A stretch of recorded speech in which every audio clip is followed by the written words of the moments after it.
All right, we are solidly in September, and that means prospect call-ups. Let's talk about the position players and the pitchers that did get called up, and then maybe who didn't get called up that really should have.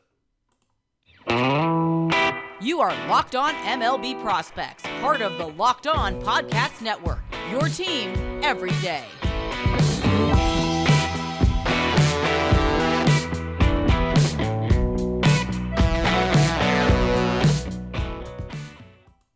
Yes, welcome on in to Locked On MLB Prospects, your home for all things minor league baseball. I'm your host, Lindsey Crosby, baseball writer and podcaster. Thank you for making this your first listen every single day. And September is that magic time when a lot of the prospects get called up and get a chance to make an impact at the big league level. And it's been different the last few years because rather than expanding the roster significantly, you really only get to add about two players, one position player and one pitcher.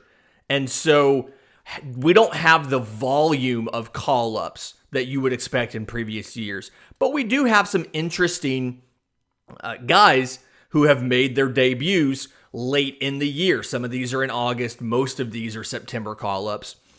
So I've kind of, the way we're going to structure this is we're kind of going to look at contending team guys first and then non-contending team guys. But I don't think there's any one more impactful call-up in September than shortstop Gunnar Henderson of the Orioles.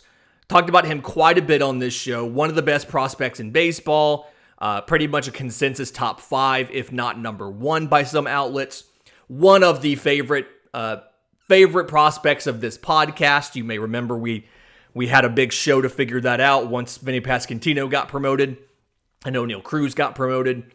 But he's part of an Orioles team that is very much in the wild card hunt in the American League. And so, before he got called up, we saw him playing a bunch of different positions in the minors. He played some second, he played some third, he played a little bit of first base just to make sure he was well-rounded. And so now that they've called him up, the goal here is he's going to play just about every single day. We are looking for him to try to make an impact to see if you can get one of those wild card spots. As of Tuesday, the Orioles are in 4th place in the AL wild card. They are 4.5 games back. But they are, Tampa Bay and Seattle are tops. And then behind them is Toronto, followed by Baltimore.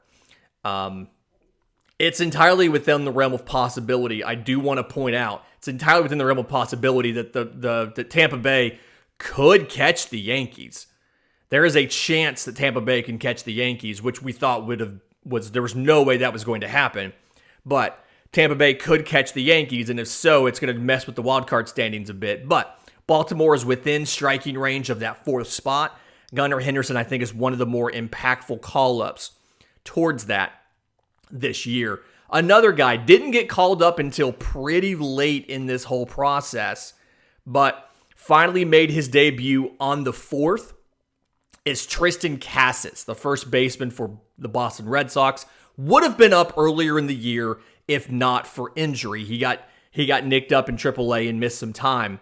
But first base for the Red Sox has been dreadful. They had Bobby Dahlbeck. They had Frenchie Cordero rotating them through. Bobby Dahlbeck could not get his form he had from a few years ago. And so they had one of the lowest productions from first base of any team in the majors. And obviously we know that first base is an offensive dominant position. You have to have a good bat at first base because the amount of defensive value you can add is so low. At the trade deadline, they traded for Eric Hosmer to try to get some offense from that first base spot. Mixed results on that. And so they have called up Tristan Cassis. He debuted against Texas, went 1 for 4 in that game. And as of this recording, he's only played in 2 games. He is 1 for 8 right now, but Tristan Cassis absolutely has the tools and the potential to make an impact on Boston. as we go. They are currently, I want to say, 7th in the wild card. They're 9 games back. Odds are they're not going to make the playoffs, but it's still a situation where he can make an impact there, and then knowing if he can handle first base yet or not gives you flexibility as you enter the offseason with a lot of the decisions you have to make about players, including the possible Xander Bogaerts free agency. So Tristan Cass is impactful. Called up a little bit earlier in the year than just September, but Vaughn Grissom of the Braves. Shortstop Vaughn Grissom rocketed onto the top 100 list this year with a fantastic year. Somebody that wasn't in the top 100 to start the season, but was called up after the Braves had gone through 37 different options to replace Ozzie Albies at second after Ozzie broke his foot on a foul ball. They tried Robinson Cano. Like, that's how desperate they were. Orlando Arcia, Phil Gosselin. They traded for Ehire Adrianza from the Nationals. They were like, yeah, this backup guy for the Nationals is somebody we're going to try to count on. Like, that's how desperate they got. So they called up Vaughn Grissom, put him at second, and he has looked pretty good. He had done a decent job playing second base for them. Ozzie Albies is on a rehab assignment right now, and so in pregame, Vaughn Grissom has been working in left field. He has not played it yet during a game, but he has been working in left field some in pregame warmups with the coaching staff, and that is something where he is a candidate to play left field when Ozzie Albies comes back, so they can keep them both in the lineup, as well as you always have the option of DHing Ozzie and playing Vaughn at second. Catcher Yanier Diaz for the Astros. Normally would not talk about a top prospect who was only playing part-time as one of the more impactful call-ups, but one, the Astros have some of the worst catching production in offensively in all of baseball. I mean, they're still in first place with the best win percentage in the American League, but that's despite a black hole offensively at catcher. So Yanier Diaz hopefully can contribute at a high level rather quickly. Kind of moving on, the Brewers called up 2 guys, Garrett Mitchell, the outfielder, and Eggy Rosario, the infielder. They are playing Mitchell almost every day. Rosario is not. He is a depth piece. He's mostly on the bench. Milwaukee's trying to make it into the wild card. They are 2 games back of San Diego for the 3rd spot in the wild card. So hopefully Garrett Mitchell can give them a lift. And then the Yankees have called up a duo of prospects, Oswaldo Cabrera and Oswald Peraza. Now, what I don't love that they're doing with these guys is Cabrera, shortstop Oswaldo Cabrera, is playing right field.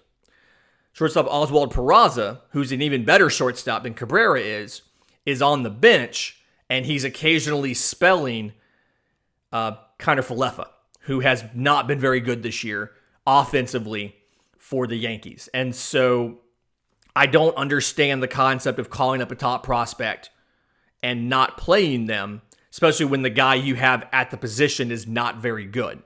There are a ton of teams who would kill for a 20-game sample of a prospect to see how they can handle big league pitching and handle that environment. So I don't quite get it. Brett Baty, third baseman for the Mets, was not the Mets call-up we expected. It's the Mets call-up that we got. He is currently injured and out for the rest of the season. Some of the non-contending teams who have called up guys, we've talked about most of these guys in the past already. Corbin Carroll for the Diamondbacks has looked fantastic. Spencer Steer is up for the Reds. He's played just about all over the diamond. Actually, I think his first hit was a home run. So looked pretty good. Spencer Steer is here, folks. Shea Langoliers for the A's. Mentioned him a lot in yesterday's show. Bangoliers, if you will. But he has been up. And then Michael Toglia has been up for the Rockies, playing first base and some outfield as well. And they've had no power, especially on the road. So they're hopeful that Michael Toglia can give them some power and then be ready to take over first base next year. In just a minute, I've got a list of some pitchers some really interesting pitchers and some really interesting utilizations of these pitchers for these contending teams. But first, today's episode is brought to you by our friends at Built Bar. If you haven't tried Built Bar Puffs yet, I don't really know what you're waiting for. You are depriving yourself of one of life's greatest joys, because the new flavor is delicious, indulgent cookie dough covered in chocolate. Built has done it again. So, the new flavor is the cookie dough chunk puffs. It's a light and chewy texture with real cookie dough chunks, and of course, covered in 100% real chocolate. So you get the joys of eating cookie dough in a marshmallow without the hassle of having to make cookie dough or a marshmallow. It's healthy for you as well.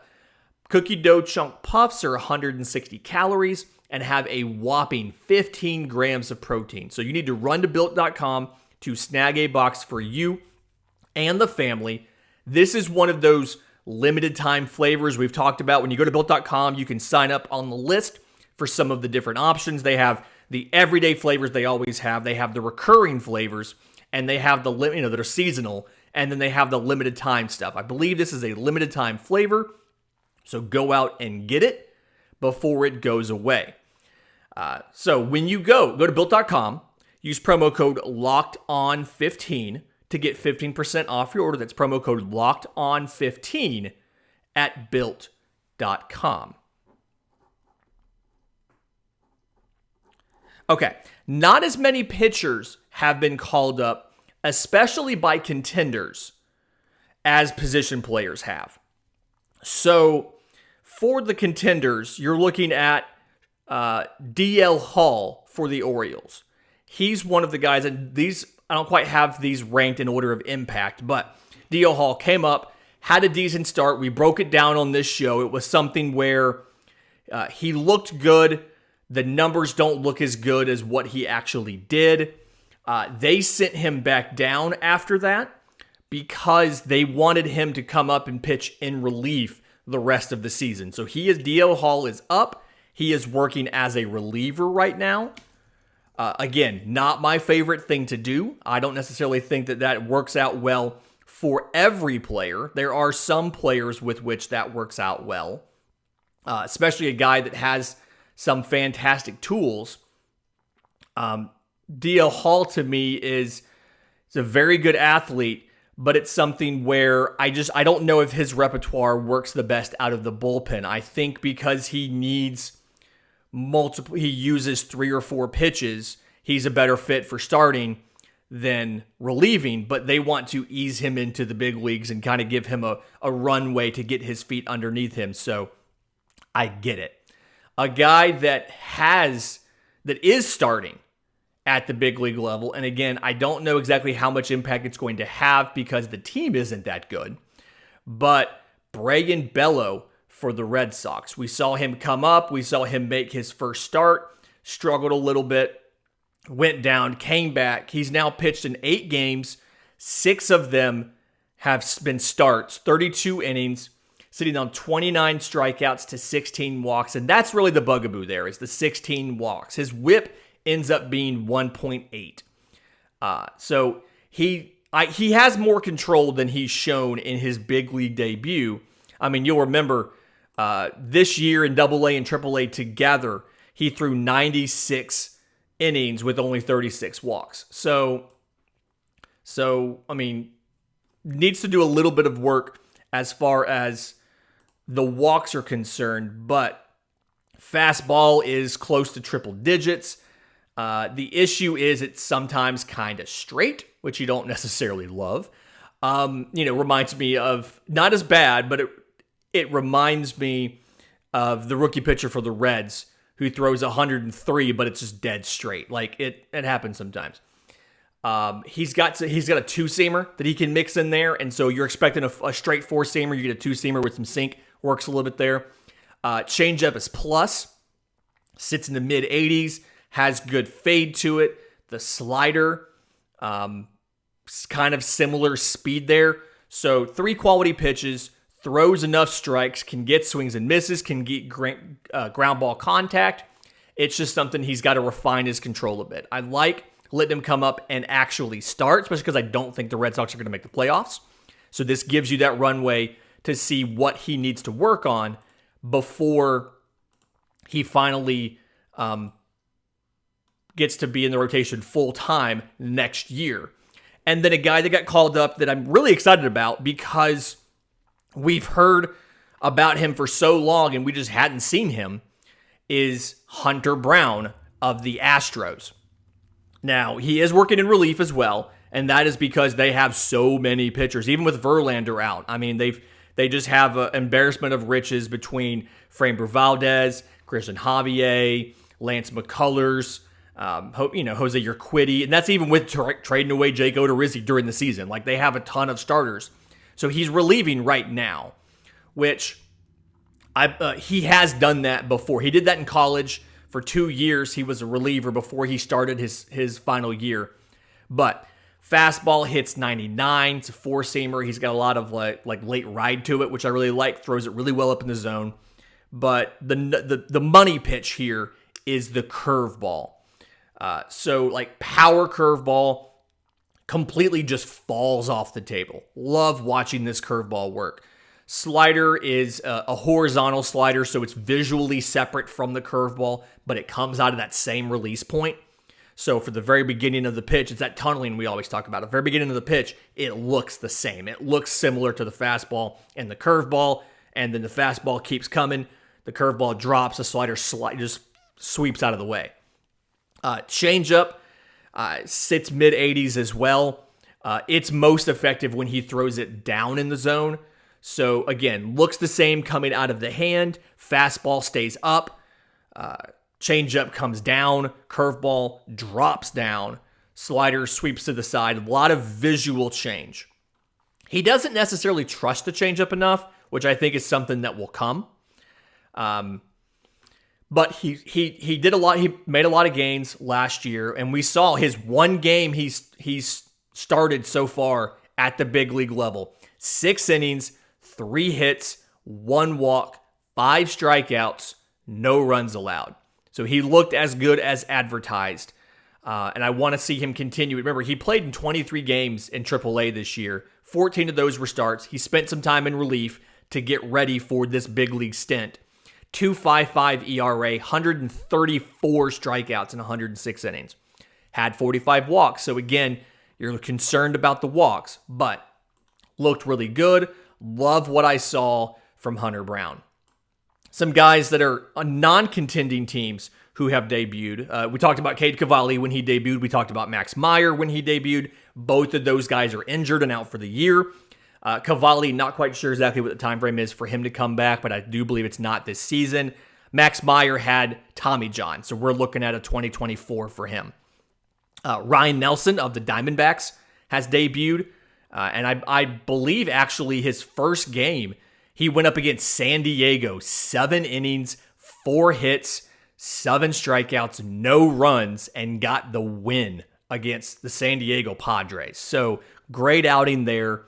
And then Ken Waldichuk has debuted for the Oakland Athletics for his first outing, 4 2/3, pitching against the Nationals, 5 hits, 6 strikeouts, 1 earned run. So look good as there. Came out a little bit earlier than he wanted, but those pitchers have looked really good. In just a minute, this is the big one. The guys who did not have a chance or did not get called up that you could easily make a case should have been called up. Right here on Locked on MLB Prospects.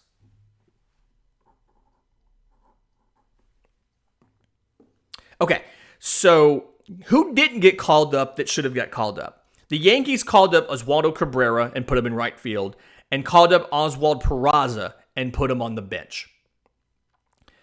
What about Anthony Volpe? They moved Volpe up to AAA when Peraza got promoted.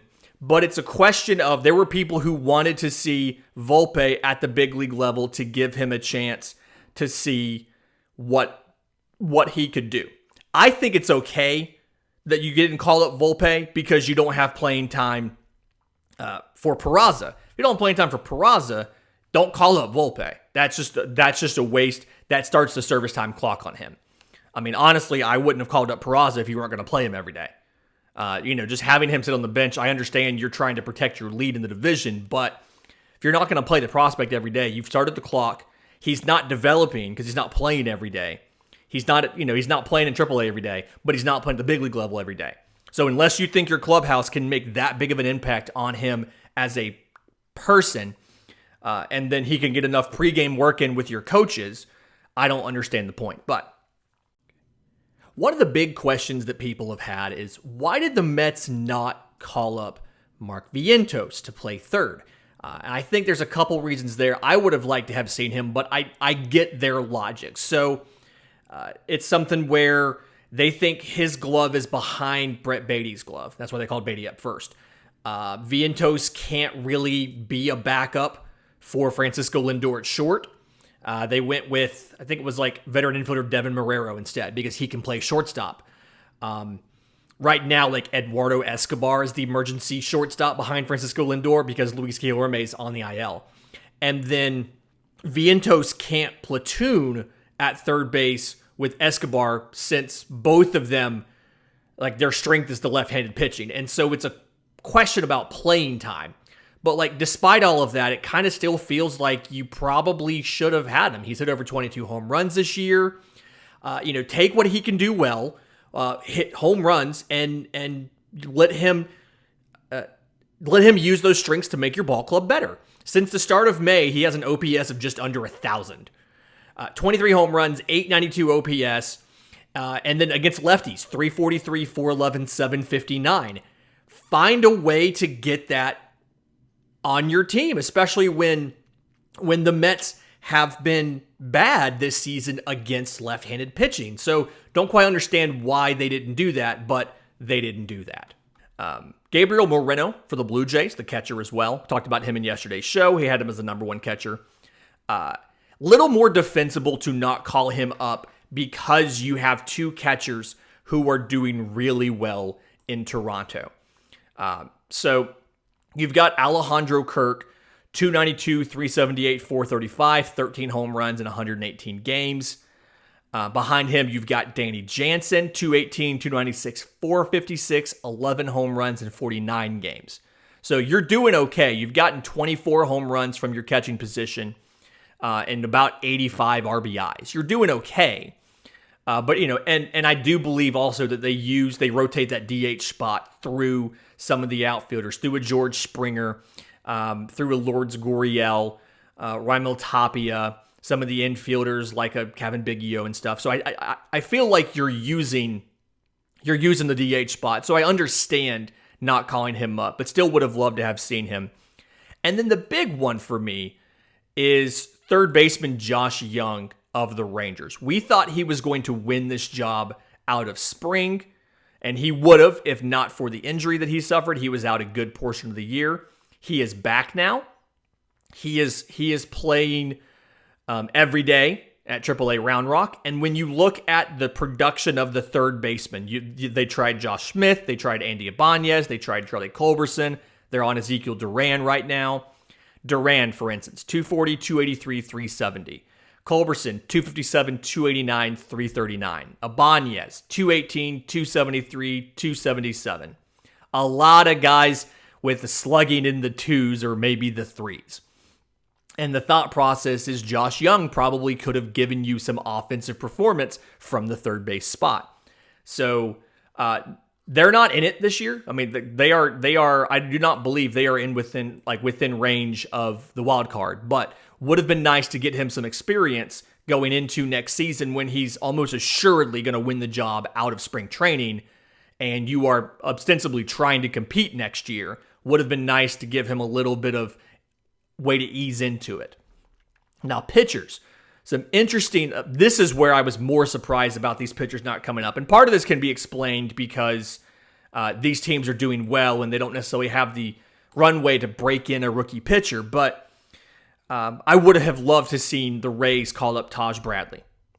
Taj Bradley has looked phenomenal. He is one of the youngest players at every level that he's played in, and he has looked great. And I think that there is a role to put him in the bullpen, let him eat in shorter stints, and acclimate to big league pitching. And you can do it in a way that doesn't necessarily damage, your hopes of catching the Yankees and making the postseason. I mean, you are pretty assuredly going to get, like, you, Seattle, and Toronto are all 1, 2, 3 for the wild card. And I think, like I said, Baltimore's 4.5 games back. So you could have done it, but it's fine. The injuries that you've seen in LA with the Dodgers makes me surprised that Bobby Miller hasn't gotten a little bit of run. You've lost Tony Gonsolin right now. He's on the IL with, I believe it's forearm issues, which is always scary. You've had Kershaw in and out. And I understand you have a lot of pitchers here too. And so this is something where maybe if you think he can be useful in the bullpen, you let him pitch in the bullpen. But surprised Bobby Miller didn't get called up. Emerson Hancock for the Mariners. He's a guy that I really expected to see they are all in on the playoffs. They went out, they traded for Luis Castillo, sent out their number one prospect in Noelvi Marte to get him. So, you are half a game back of that number one wildcard spot. And so I figured Emerson Hancock would be a guy that would be useful for this roster, would be useful in the bullpen, useful to eat some innings for you. Kind of surprised there. And then some teams that are not in it, but still do not have some guys up that you would expect them to have up. The Angels have not called Chase Silseth back up. So you'll remember Chase Silseth earlier in the year, has had some great outings at the big league level. I believe he actually had a no-hitter. The first no-hitter of the year was thrown by a prospect, by a rookie. Now, his overall numbers don't look great at the big league level. 7 starts, 6.59 ERA, 28 2/3 innings, 24 strikeouts to 12 walks, 7 home runs. Somebody's got to figure out. But in Rocket City, in Double-A, he obviously is doing well. 13 games this season, 2.38 ERA. He is undefeated, 5-0, 72 innings, 95 strikeouts to 23 walks. He's better than Double-A. We don't know if he's ready for the MLB level unless you bring him back and you let him try it again. So I'm surprised they did not bring him back. And then Hayden Wesneski of the Cubs. You got him from the Yankees. Why are you literally have nothing to play for here. Why are you not getting a picture of him at the big league level to see what he can do? Great rest of the week this week. We've got some fun stuff coming up, including a Farm Friday on the Braves. If you've made it this long, go ahead, do us a favor, subscribe to the video if you're on YouTube. Really does help the show a ton. If you're on audio, leave a review, iTunes, Google Podcasts, wherever it is. Really does help the show a ton, does help with the discovery, and then I just like seeing your comments. We're going to have a listener survey coming out as the season comes to a close to figure out what you guys want to hear for during the offseason, and then what you liked and didn't like about the way we did things this year so we can make it better going forward. Until our next show, this has been Locked on MLB Prospects.